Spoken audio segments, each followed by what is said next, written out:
Good evening, ladies and gentlemen. Welcome to the Second City. For nearly 50 years, the Second City has been the foremost live improvisational and sketch comedy theater company in North America. It has routinely sold out nights on its 2 stages in Chicago and built successful theaters in Toronto, Las Vegas, Denver, and Detroit. The Second City is responsible for the creation of some of the most famous names in comedy, including John Candy, Tina Fey, and Mike Myers.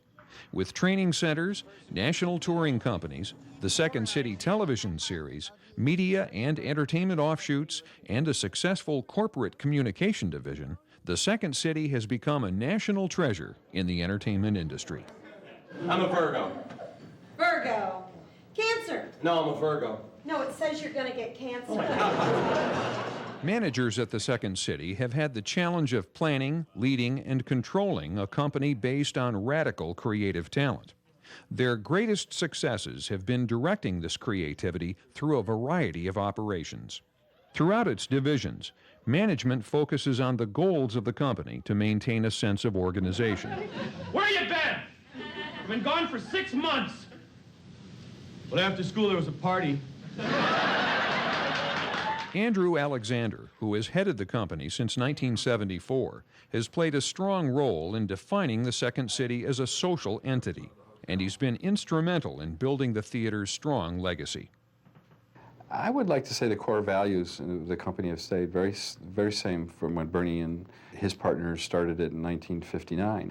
The way the business has developed has been more in other areas of training and corporate work and touring and things like that, but what we actually, the core of the business, is what we do on these stages. The quality and integrity of that work, I think, is as strong today as it was, when I first started, for sure.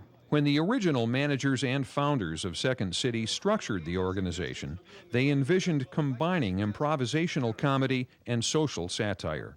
Today, their format is quite similar.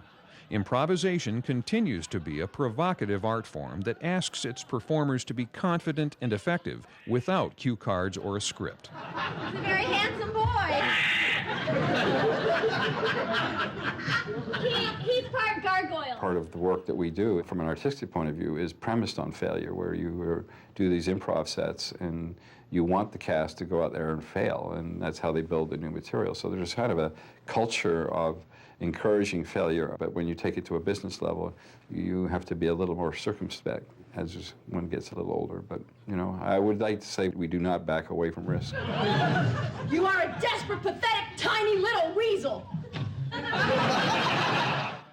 Andrew Alexander spearheaded one such advancement in 1976 when he saw the need to react to competition in the television market.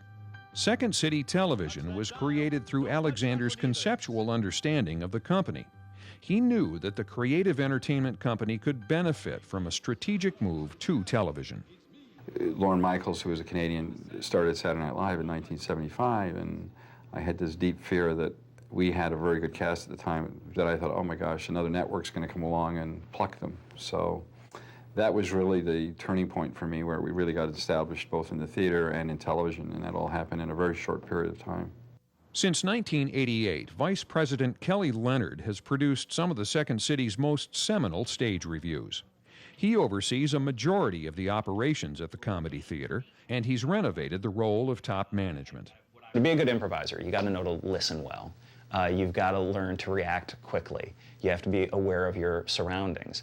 And it didn't take long for when I moved into the sort of corporate side of this business to realize that all those techniques are absolutely necessary if you want to be a good business person and an entrepreneurial business person. Kelly Leonard excels at strategic planning for the Second City.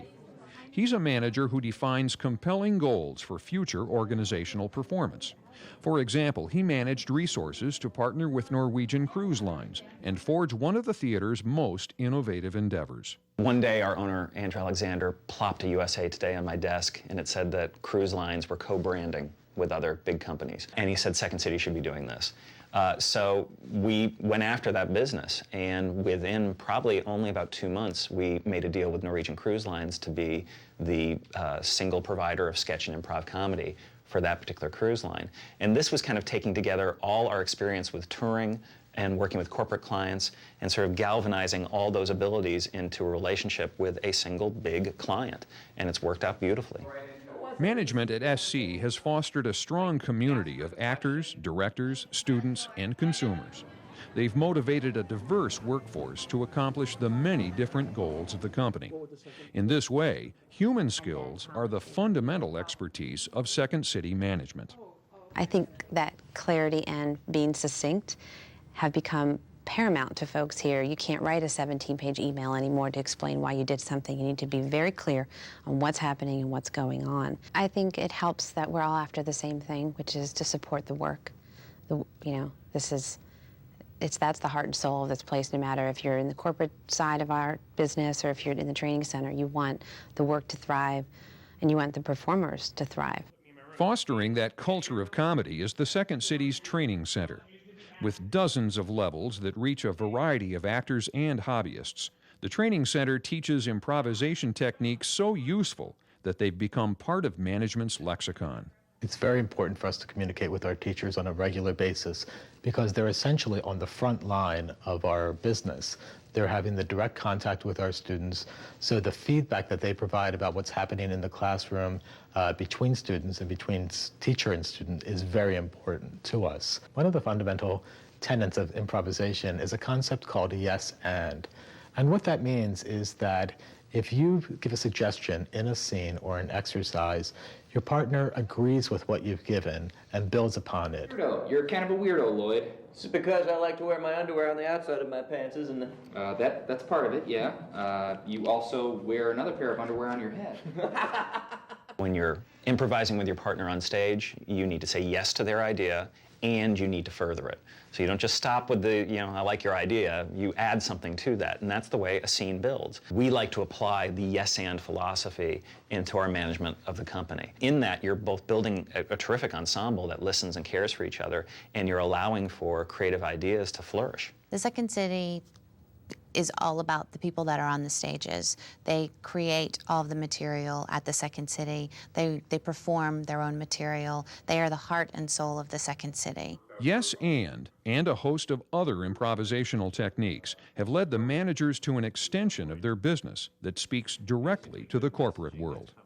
Over the last few years in particular, we've gone from being just a provider of corporate entertainment to being a company that does that, but also provides more in terms of internal communications programs, external marketing and branding programs, and learning development programs.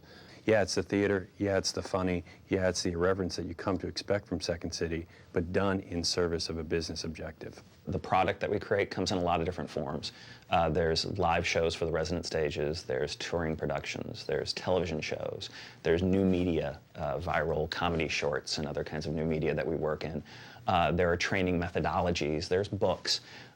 We create a lot of stuff around here. So what we've tried to set up around that is don't stop the creativity, come up with the ideas, but find manageable ways to decide what to jump into next.